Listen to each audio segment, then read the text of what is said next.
who are ready to risk everything, try anything, anywhere, so long as it's on wheels, in the dirt. And the professionals are here. Legendary names like Parnelli Jones. Dirt. As unpredictable as off-road racing itself.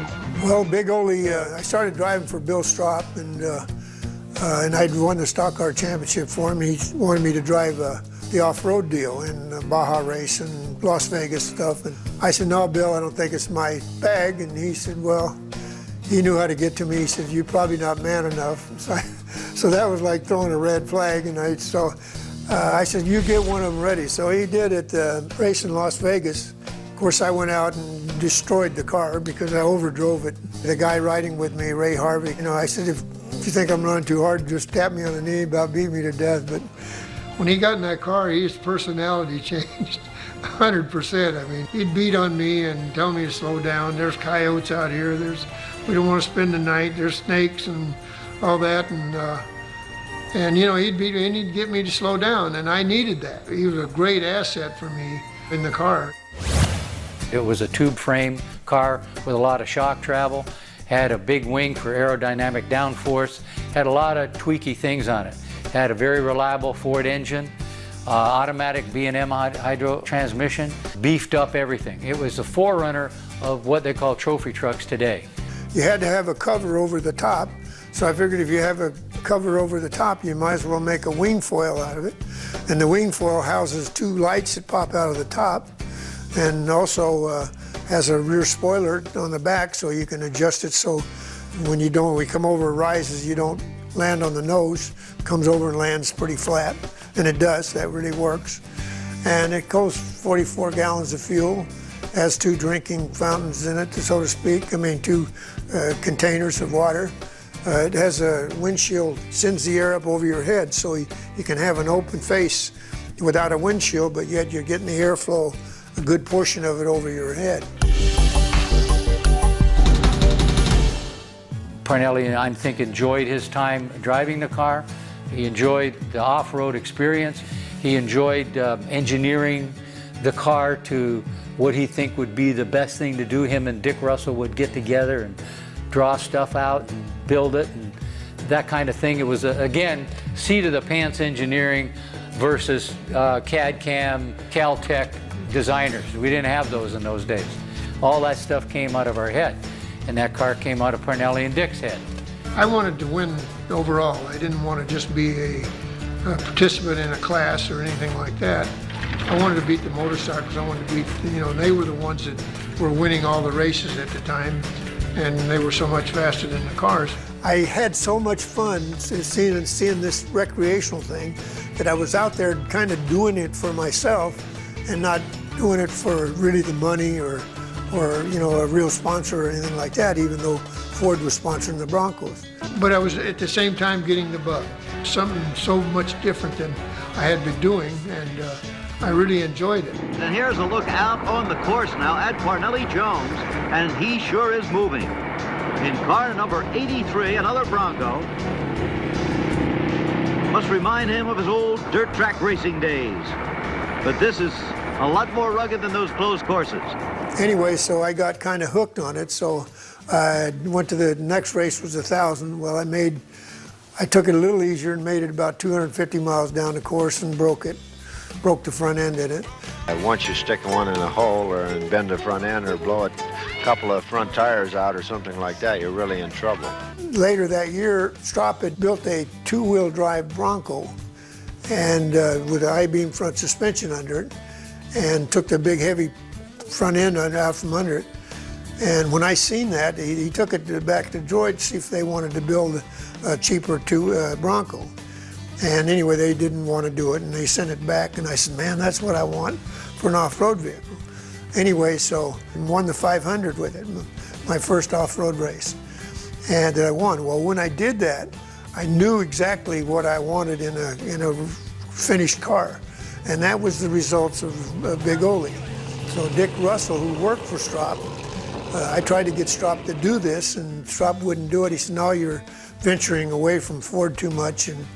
And so Dick says, I'll build it in my garage at home. And When we get it finished, we'll take it up and let Strop put the engine in it. So anyway, we did that, and of course Strop found out about it and wasn't too happy about it.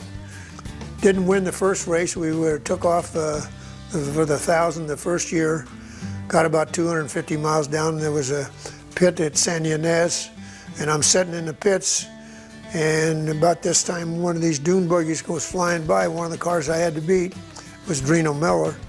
He had a pre-runner that looked just like his race car, and these guys headed down there to pit him, and they pulled off down the road a ways, and I took off chasing, looking for that dust, trying to catch him. Driving over my head, got off the road and bent the rear end housing, put us out of the race. But I knew the next year, I thought, if I just got to use my head, slow down a little bit, I could probably win the race. Anyway, I came back the next year, and the record was 16 hours and something. And in San Nicolas, Nico Saad owned a hotel there. He'd always they'd get the officials after the 250, 300 cars would start. The officials would get in an airplane and they'd fly down to the other end. And they'd set up a pool. What was going to be the quickest time? So Nico asked me, he said, how quick are you going to do it? Because he always flew with them. And I said, I'm 15 hours. So anyway, he put down 15 hours, and everybody thought he was crazy because it was almost an hour faster than everybody else was putting up. Anyway, I did it in 14 hours and 59 minutes by a total accident. Parnelli Jones and Bill Strop had done it. The Bronco had stood up against an incredible pace that had tamed the 1,000-mile course. When I came into it, that was about the time it started getting a little professional. Then it was more of a recreational thing, really made it really enjoyable. Well, those days are gone. It's now very professional, flag to flag, so to speak. And even though the cars are handled better and everything else, I don't think it's nowhere near as much fun as we had. In its day, that car was the car to have in off-road. And obviously, it was very successful. Parnelli won the Baja 1000 twice and the 500 once, and the Mint 400 in that car. He even broke the existing record to do the 1,000 miles. He did it in record time. Nobody had ever approached that time before. That car has been very popular. I come back and won the 1,000 again the following year. Turned around, won the 500 with it. Also won the Mint 400, and really dominated some of the races. And it was a fun car to drive. It had a short wheelbase and didn't know if it wanted to go straight or sideways all the time, but it had probably about 400 horsepower.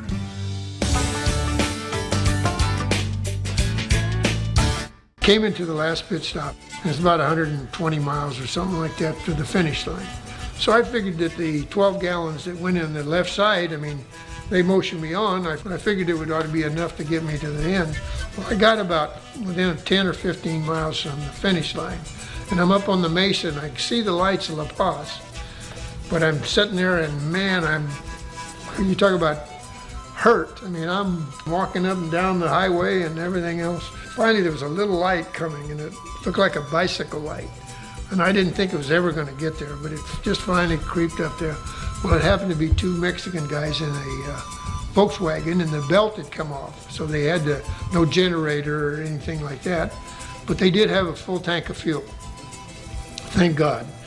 Anyway, I always carried some money, and I pulled out a $20 bill and I gave it to the Mexicans. And I said, you got a bottle? And they had a bottle of tequila. Yeah, and in fact, here's the bottle.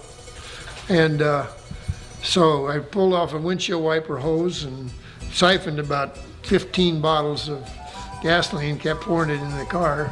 Got enough to finish. After I won the 500, but I flipped it about 35 miles from the finish line. And it bent the wing and it had one headlight left. And my friend said, if that's the winner, I didn't see what the losers look like. A very, very famous car. We're very happy to have that car in our collection. It's very sought after for off-road events. People want to look at it. We send it to car shows. Ford Motor Company is extremely interested in having that car for their collection. And we're just proud to say that at least it was part of the Bell's Parnelli Jones team for 2 or 3 years. It's a fun car, and it's been back at Detroit, it's been to Florida, been to Knoxbury Farm on several occasions, made the SEMA show. Ford hung it on the wall one year. It's been a pretty popular race car. Well, I'm the kind of guy that don't carry much on my chest. You know, if I got something to say, I say it. In my day of racing, 60s and 70s, I wouldn't trade it for anything. I think we've raced in the best of times. Everybody knows what you're talking about. If you just say Big Oly, everybody knows instantly what you're talking about, especially off-road aficionados. I mean, they just love that car.